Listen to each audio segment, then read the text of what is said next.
You're listening to the Jiu-Jitsu Lou podcast, and I'm Lou Temlett. I'm guessing you're having a good day because either you've been on the mats, considering getting on the mats, or maybe you're rehabilitating from a recent ACL. I'm so happy you're here listening or watching this episode. Please don't tap out before the end. When you want to learn self-defense and feel safe, start training Jiu-Jitsu. I'd like to welcome Vanessa English to my podcast. Hi, Vanessa. How are you? Hi, I'm good. How are you? Fantastic. Thank you so much for joining me.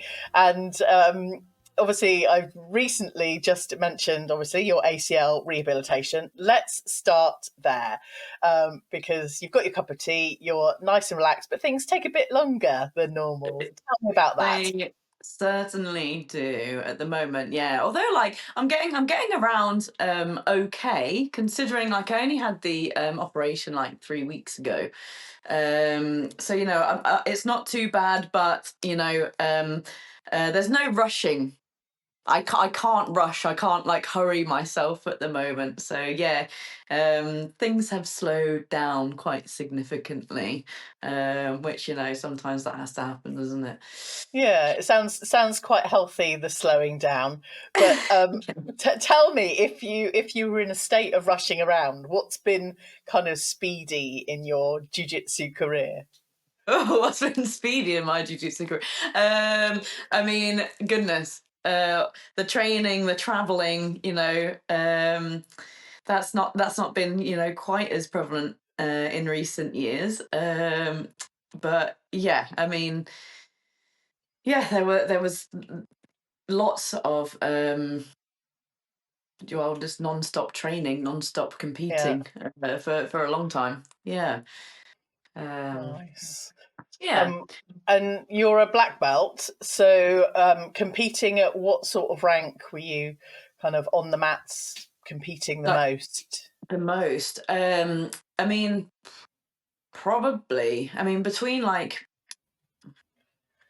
blue, purple, brown, I was competing the most. Obviously, I have competed a fair bit at black belt too.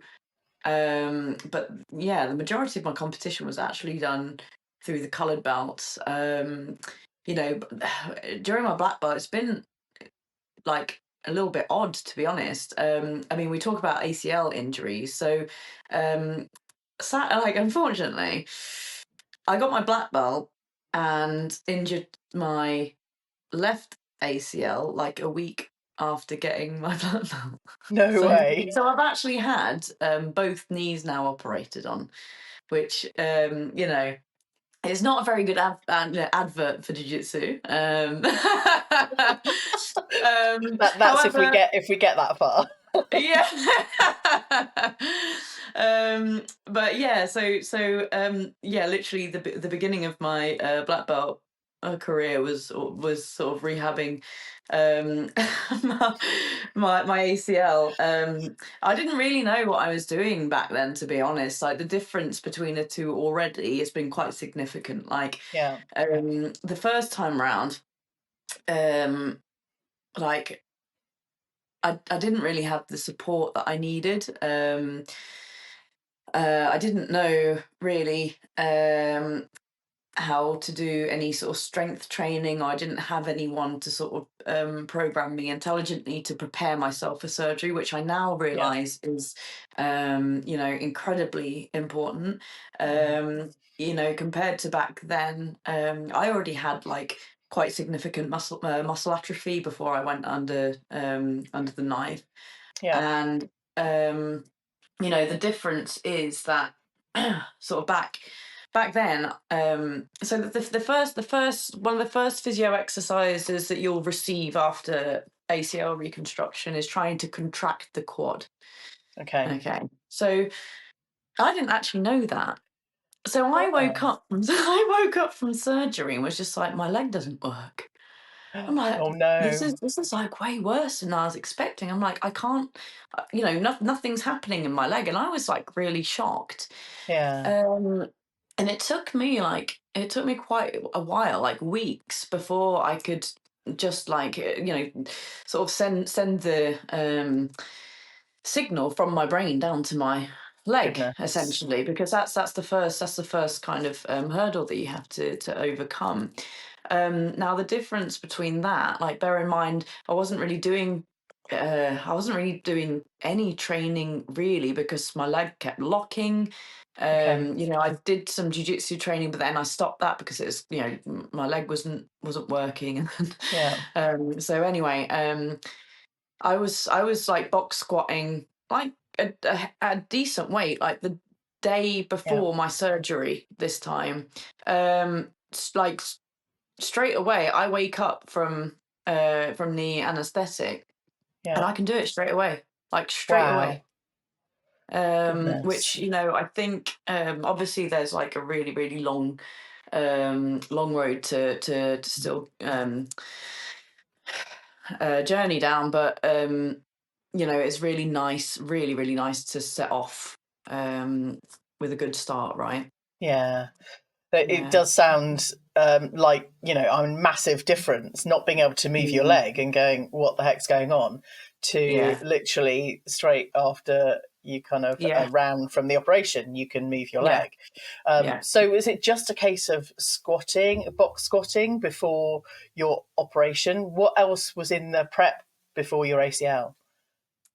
So uh, there's kind of this is quite interesting because like both injuries kind of presented themselves differently, and which Okay. are also like I've learned um it can sometimes be the same injury, but so my left leg, I was having instability, like posterior instability, so it was kind of buckling backwards, whereas this one was more lateral. It was buckling over towards the side. So Oh, goodness. I started to lose muscle towards my VMO, so like the little teardrop. I think hope I'm getting my anatomy right here, but the little teardrop muscle, like towards my knee, that was um, slowing down quite significantly. So there was yes, there Yeah. were box squats, but there was also like leg extensions and things like that.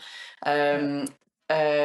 Because there was that kind of lateral uh, instability. I had like some adductor work,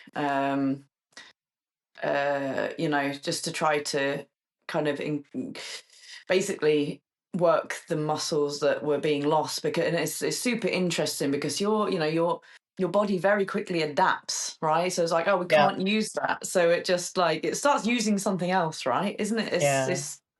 It's pretty wild, really. But yeah, Yeah. there was a lot of strengthening. So goodness, my strength programs, there was suddenly like lots and lots of leg work, which is but also sort of maintaining the upper body strength as well. So it's Yeah. yeah, it's kind of And what one thing are you not going to be able to do for the longest period of time with recovering from an ACL? What's the thing that's uh, going to kind of hold you back? well, it's the end goal is to go back and be able to spar with intensity. And this is Okay. the thing, like this is the reason really why I decided to have the surgery in the first place. Because sure, I could probably get by and I could roll like Yeah.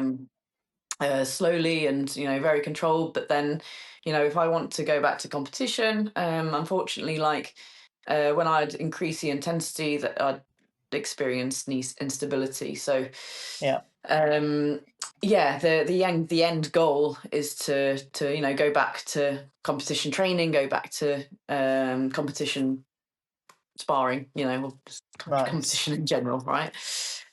Yeah.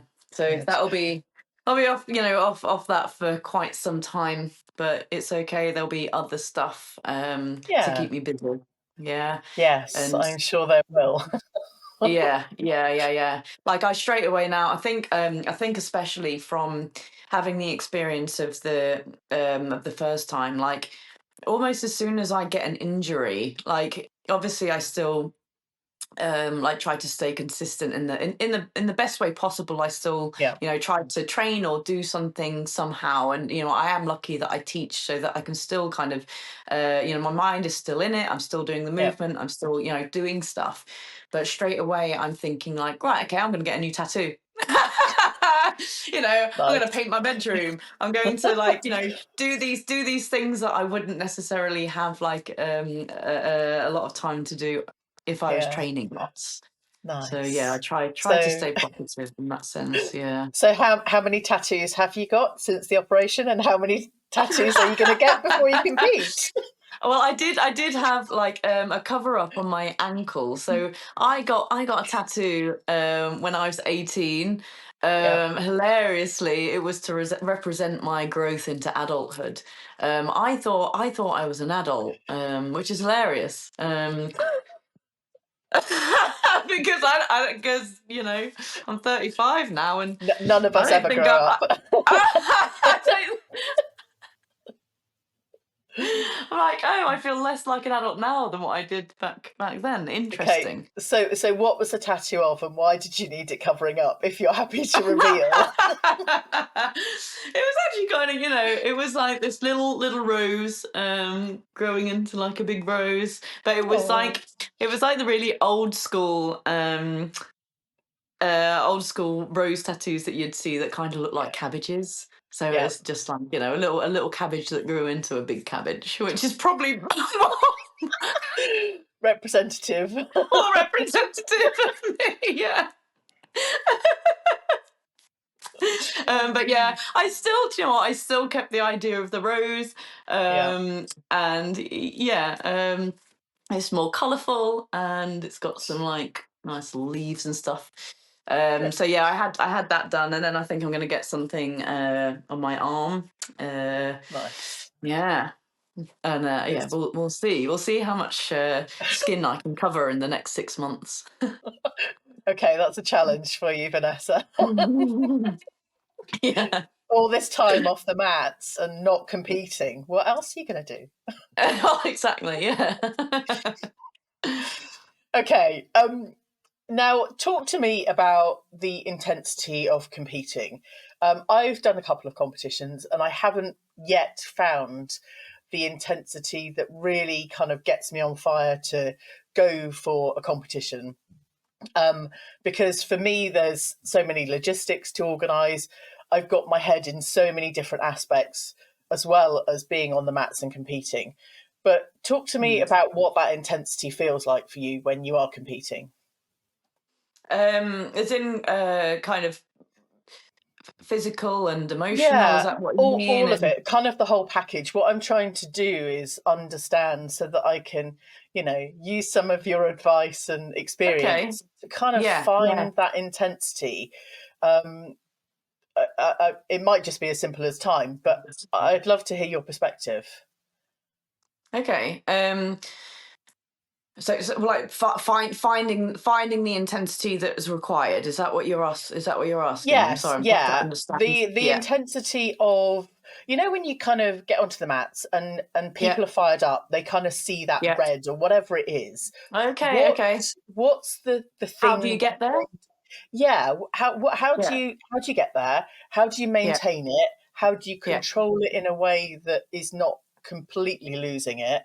How do you kind of level all of those things out to kind of compete? See, that's I mean, it's an interesting question, because I think it changes as you progress up the belts, because at white belt, it is all intensity for the duration of the match, right? It's 5 minutes of just balls to the wall, killing each other. Their forearms are burning, they're shredding, they're on fire.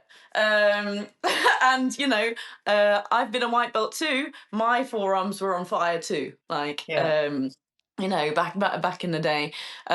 It starts slowing down as you sort of go up the coloured belt. So I'd say like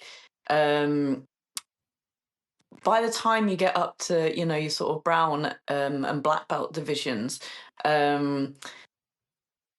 there's like intermittent intensity, if that makes sense. Yeah. Like there's moments of, you know, calm, like grip fighting. There's moments of, you know, kind of staticness, and then, you know, you'll see the very experienced competitors will be able to go like within a second, and then that intensity like switches on, right? And you know, you have to go for it. And you know, I think that's um it's very much a balancing act. Like if you, you know, if you're asking like how do I, like, how do you sort of create or that intensity to want to, you know, go in and sort of fight, it's like, you know, there's, I guess there's like a load of different things that you could do. You might want to use music, you know, that is something that I, you know, that I will use a lot. But you know, sometimes there's like too much intensity, right? If you're feeling way too like, oh, there's like a lot of nervous energy, you know, your legs are already feeling like weak, your arms are already like, what is going on with my muscles, right? Okay, maybe we need to calm down a little bit. Okay, I have a ton of different playlists. I think I should actually share these playlists sometimes, you know, because I've got some that are like, you know, quite aggressive, quite you know, that really sort of super hype me up, and sometimes I need Those the that. ones I want, because I feel too Okay, hey, chilled. I'm I'll like, I sort you haven't. out. Thank you. I'll sort you out with a playlist. Don't you worry. It's whenever I'm driving the kids around and I kind of notch up the volume in the car. Actually, you know, for me, there's that. But, you know, I like to kind of take in the moment and experience, Yeah, you know, watch the other competitors and go, oh, this is yeah. nice. And then see my potential opponent doing more warm ups than me. And I'm going, oh, crap. Oh, forget that. Forget that. Put your earphones in, okay, and just do your thing. Do you know what I mean? It's like, and be Yeah. confident with what you're doing. Yeah. Yeah. But also, you know, sometimes visualizations can work. You know, you're Yeah. thinking about what you want, and positive visualizations as well. Yeah. It's like, you know, you're you know, you look off, you look over to your, you know, opponent who's like doing more than you. And it's like, okay, just like get in there that you can armbar them. Okay. Good. Yeah. I had visions of a really nice takedown, and of course, you know, any of us that have visions of takedowns and then are completely disappointed because you can't even get them to do anything. You know, I kind of, Yeah. I was like grabbing sleeve and lapel and going. So was my opponent, and we were doing nothing, and we kept having to be Oh, reset because it was like we're stalling. I'm like, yeah, yeah. ah. But that was my first experience, so I'm a bit more like, Okay. yeah, we'll have another little go at some point soon. Yeah, good. Yeah, no, I would yeah, highly recommend like using music Yeah, for sure. And then like, yeah, the visualizations are really good as well. But you know, I'll use that in training as well. Like obviously you can't you know, you don't always have control of the speaker and what's going on for jiu-jitsu training, but like for example in the gym, yeah, again, sometimes I need like extra hype because I'm, you know, I'm going to oh, you know, I'm feeling a little bit drained, you know, I need that extra go. Sometimes like actually I'm feeling a little bit stressed, and like yeah, if I try to do something, like you know, I'm going to be going down in a bit of a spiral, right? And I'm not going to be able to lift that. yeah. So if I put some calm, man, sometimes I'm listening to like Somewhere Over the Rainbow, like some beautiful like um uh you know, acoustic version of whatever, whilst, you know, deadlifting Oh, something. nice. But it helps just sort of chill my mind. So I Refocus. think, Yeah. yeah, it's a bit wild Hmm. sometimes. Mm. And what kind of go leading on from competing? What's been your Mm. most memorable competition to date? I was asked this recently actually, and there's a handful of them. Well, a small handful of them, like three. One is and it's kind of bizarre. It's just like it was a Nogi British Open event. And do you know what? I wish I could replicate like the way that I felt in that competition, like over and over again. Just everything felt so smooth. Um, you know, I'd won my division in the absolute. I think I'd armbarred everyone. I think I armbarred like all of my opponents. And yeah, it was just a great competition. And then I mean, winning the worlds at purple belt, big standout. That was like probably one of my best competitive years throughout. So yeah, 2013, I'd managed to win the gi Europeans, the no gi Europeans, and the worlds that same year. Wow. So yeah, it was quite a year for me, that one. And then like competing against Michelle Nicolini on Polaris was like so sick. Like I'd seen this woman, you know, she was already like in the Hall of Fame as well as a white belt. I was really looking up to this woman, and like, man, what an honor to be to be on on that stage with her. And my walkout tune, and this is going to sound a bit stalkerish, right? But the walkout tune that I chose came from a highlight reel that I really liked that included her in it. Oh wow. Yeah, it sounds a little bit weird, but yeah, that was quite special, to compete It against sounds somebody that honourable. Did she remember that was a track from a reel she was we in? didn't actually we didn't talk about it actually, but I don't know Now if she she knew. knows. Yeah, yeah. Hi, Michelle. I'm weird. Big fan. Oh, amazing. This episode is sponsored by Digitape. Digitape's mission is to support your training and competition with premium finger tape that enhances your grip, protects your joints, and maintains the integrity of traditional martial arts gear. We want you to train for as long as possible without injury to your digits. Head over to digittape.co.uk today and sign up to the mailing list for discounts, product releases, and sponsorship opportunities. Digitape, supporting jiu-jitsu athletes on and off the mats. This is the Jiu-Jitsu Lou podcast with me, Lou Temlett, coming to you from the UK. Go and check out the latest video clips over on ju.jitsu.lu. And as you're listening or watching on your favourite podcast platform, I'd really appreciate you dropping the show a rating and a review. Today, I'm having a conversation with Vanessa English. Vanessa, so we've covered ACL, we've covered competing, we've covered the energy and stuff. But in the last sentence or two, you mentioned that you were weird. Tell me... Tell me a bit more. I mean, where do I start, Lou? I think right, okay. So I'm sorry to say this, but like you are also quite weird. Okay, we go to a padded room. We go to a padded room where we attack people, but also we allow people to attack us. Like people choke us and hyperextend our joints, and we are we pay for that privilege. Okay, everyone Right? listening is in the same listening pod right now. That's super weird. Like, do you ever sit on like maybe on the side of the mat, maybe you're taking a rest round or something, and you're like, God, jiu-jitsu is weird. Like jiu-jitsu is so weird. Sometimes I have that moment, and sometimes and other times, yeah, for sure. I'm like, God, this is such a weird sport, isn't it? Isn't it fantastic? But then also, like, sometimes I'm like, man, jiu-jitsu is so effing cool. I didn't know if I was allowed to swear there, but I covered it just in case. I thought you were going to say you sat on a tube, imagining that you could armbar somebody.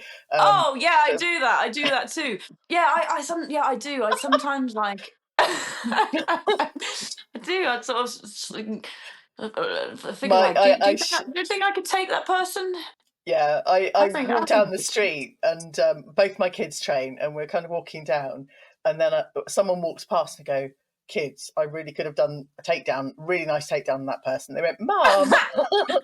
Yeah. Always thinking about jiu-jitsu.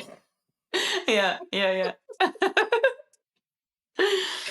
Okay, so we all agree that we're in this weird, situation, and yeah, it's fun. We all love it. But what we do love is autism and tech guys. With with 1.6 million views on your Instagram for the tech guy autism reel. Now, there should be no surprise where that idea came from, Vanessa. But how long did it take you to produce? It's so funny because it was literally just I don't know, a couple minutes, like literally just a couple of minutes. I didn't even expect it to be like popular. It was, and there's been some reels that I'd spent like ages, like trying to get the editing right and this and that. Yeah. And then there was just this random thing where I looked like Michael Jackson and people went nuts for it. It is a very, very cool reel. If you haven't seen it, please go and add to that 1.6 million views right now. Yeah, I need to get back onto my comedy reels. I think I've been slacking a little bit. So yeah, if you follow me, I'll be back. Don't you worry. We'll have to get you in a collab with Anaya Lapper, who was on last week's episode, or previous episode, BJJ Comedy. Yeah, I'll leave the comedy to you guys. It's fine. Sure. So with the tattoos and the reels and everything else, you've got quite a lot kind of coming up over the next 6-9 months. That was how long you were saying the rehab for an ACL takes. Do you think you're going to be able to kind of, rehab in that time, or is it going to take you longer, or do you reckon you might feel stronger in a shorter? Yeah, I mean, there's no real telling. Recovery from injury is not always linear. Like, I'm not in any way, shape, or form, expecting just to go like this and say, oh yeah, I'll be done in like 5 months. But I definitely think that I will be able to come back a little bit sooner than I had before. I think already I can feel like my confidence will be a little bit better. Like even though I'd rehabbed well and come back, like going back into competition and like building that confidence back took a really long time. Like really long time. I was actually saying, so I came back to competition. So I had I had the injury. I had to wait in 2015. I had to wait all the way until 2016, almost a year after I'd done it, in order to get the surgery. Wow. And then and then I came back to competition in 2017, and basically that year was essentially kind of me pushing myself into situations where which were going to challenge me, which was going to sort of build my confidence essentially. And then and then it wasn't really until 2018 where I felt more confident, and that was like in that year I won the Europeans at black belt and then got third at the World Championships that same year as well. So like it took a long time, but I like to think, because I've done it before now, maybe I'll be able to get back a little quicker and get my confidence up a little. I mean, it sounds, so significant, the difference from after surgery this time round. It does sound like things are going to progress quicker. But I think it's about being mindful about, how you're feeling and all of those things. And, hearing you say that you had the injury in 2015 and then not really ready to kind of compete or, compete at the level you wanted to until 2018, that's a 3-year window. And actually, when we're sometimes thinking about stripes on a belt or a belt, promotion at any point. Yeah. It's kind of no time at all. But we're in this for the long haul. But I want Yeah, to take you absolutely. back to the reason why you started training martial arts in the first place, going all the way Okay. back to the beginning, in terms of feeling safe and kind of training for self-defense. Tell me a bit about that. Yeah, so I mean, I started training martial arts. So what I wanted, actually, I wanted a couple of things. Actually, I wanted to learn self-defense. I also wanted to dance. I love a bit of dancing, um, but I just didn't have time for the two. Yeah. Okay. Um, Now I was very much into my music. I still am into my music these days. But music was a very big part of my life. Like through my teenage years, through well, really through my whole childhood, really. But anyway, I went to a samba night, and yeah, during this samba night, there was like a demonstration of capoeira, and I was like, hey, what is this? So yeah, I decided to give it a go. It's quite funny because it's obviously a Brazilian martial art. Yep. You got all the like animal drills and stuff like this that you'd see in a lot of clubs in jiu-jitsu. And yeah, that was kind of where it started. But like I felt like I didn't in like I needed something more intense. I wanted something like I just knew that it wasn't quite giving me what I wanted. Now I discovered traditional jiu-jitsu before discovering Brazilian jiu-jitsu. Okay. Um, and yeah, I trained in traditional jiu-jitsu just for a few years. And then I went to a club that offered Brazilian jiu-jitsu. And the coach said to me, maybe you should try that out. And I'm like, well, sure, try it. I'll humor you, coach. Yeah, but I did. Yeah, basically, I started out doing. I mean, you know, I don't think I was really thinking like, oh, what martial art is best Yeah.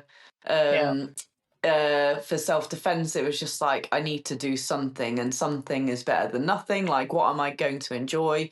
Oh, this kind of spinny acrobatic stuff looks pretty cool. But then, yeah, I guess the traditional jiu-jitsu felt more self-defense based, and Yeah. then yeah, and then I tried Brazilian jiu-jitsu, and it's just like, whoa, um, damn, this is what I was looking for. Who knew? Nice. Yeah. And what do you think it was about the Brazilian Jiu Jitsu that kind of got you hooked on it, that was so different from traditional or the samba or the capoeira? What was it? It was it was like being able to spar intensely Yeah. with intensity, but like still be safe and still Yeah. be able to come back and train the next day. And I think it was that um along with the complexity of the martial art too, like it's um you know yeah, i I still feel like I'm learning, like year after years and years of Yeah. practicing the martial art. It's just it feels endless. Yeah. um and yeah, it's just, I don't know, the adrenaline of sparring, and coming out the other end, and trying to kill and trying not to be killed. Yeah, I think we'll all hold that one. Live to fight another day. Yeah, yeah, yeah. Yeah. Oh. Now, do you think that stepping on that Brazilian Jiu Jitsu mats, that you'd ever make it to black belt and beyond? No, absolutely not. So, when I first started, the coaches at the club were both blue belts. Wow. Okay. Yeah. So we were like, the club was kind of overseen by Braulio and Victor Estima. So they were, you'd see them occasionally, and they'd come for a seminar or something like that. But I was looking at blue belts like, man, I wish, God, I hope I get that good, and one day I hope I get my blue belt. And then like one of the coaches, and then actually one of the girls there got her purple belt. I think somebody else got the purple belt as well. So there was a small group of them getting the purple belt, and I'm like, do you know what? Yeah, if I got my purple belt, I'd be happy with that. And then I ended up getting my purple belt and winning the world championships at purple belt and getting my black belt. So it kind of it escalated, didn't it? Really. It does sound that way. Now, Yeah. before we wrap up, a question that we spoke about before we started recording was the likelihood of being a black belt and having an ACL injury. Is it very likely or not very likely, or absolutely likely? I think it really depends. Like this injury, it was a bit of a perfect storm, to be honest. Like, I do think with any sport, like if you are a high level competitor and you are putting yourself through really intense training day in day out, like your risk of getting injured increases, right? So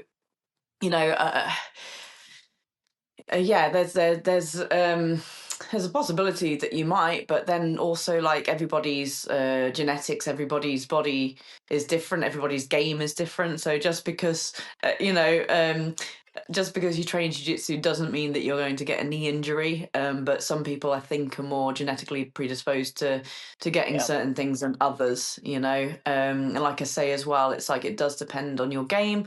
Like I've got quite like bandy flexible legs, and like where that can be a real sort of positive thing in jiu-jitsu, and it can make my guard pretty good.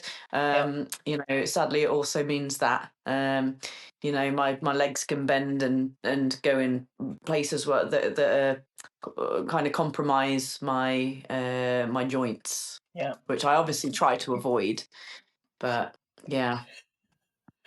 Okay, so was that a long answer? It was. I wanted something funny from you, Vanessa, but there we go. Thank you. I'm so sorry. It's like, I'm so sorry. It's fine. I'm being so serious. Oh my god. I love it. It's just we're all playing. It's fine. Okay, so apart from the ACL rehab, what is coming up for you for the rest of 2025? I'm moving to Cambridge, which I'm super excited about. I'm going to be coaching at Escapology with Chelsea Lee and Tom Barlow. I'm really excited. They've got an incredible facility, and it's just it's a beautiful city. I'm super excited about going there. It'll basically be kind of settling because I've been there sort of working for the last couple of months, but I haven't like properly moved yet. So it's probably going to be like a lot of settling, getting my house looking cute, and getting tattoos probably. I was thinking that was going to come back into play as like tattoo artists in Cambridge. Go and tattoo Vanessa, please. Yeah. But I've got some strength goals as well. Along with rehabbing the knee. You know what? I'd like to get a muscle up. I'd like to, once my knee is rehabbed, I actually want to do some like kind of mobility and flexibility stuff. So I'm quite excited about that. Yeah. Fantastic. That sounds very exciting. And actually, whilst it sounds like it might not be very much, you've got a lot to kind of get in the next 12 months, which is incredibly exciting. How can people follow you if they are not already following you, Vanessa? So you can follow me at Jiu-Jitsu Woman on Instagram. That is Jiu_Jitsu_woman. I probably need to change that handle so that it's so it's easier to say. No, But for don't. now, that's it. I think it's amazing. You were in there first when the rest of us females were trying to find a jiu-jitsu handle. You had the best one. Fair. Vanessa, I'm wishing you absolutely speedy and healthy, timely recovery for your ACL, and I'm looking forward to seeing all these amazing reels, and of course your whole string of tattoos. Awesome. Thank you. Thanks so much for having me. I hope you enjoyed this episode. Thank you for telling your friends about this show, and as soon as this episode ends, I'd really appreciate you clicking on that 5-star rating. Anyway, thanks again for listening. Catch you on the next episode of the Jiu-Jitsu Podcast.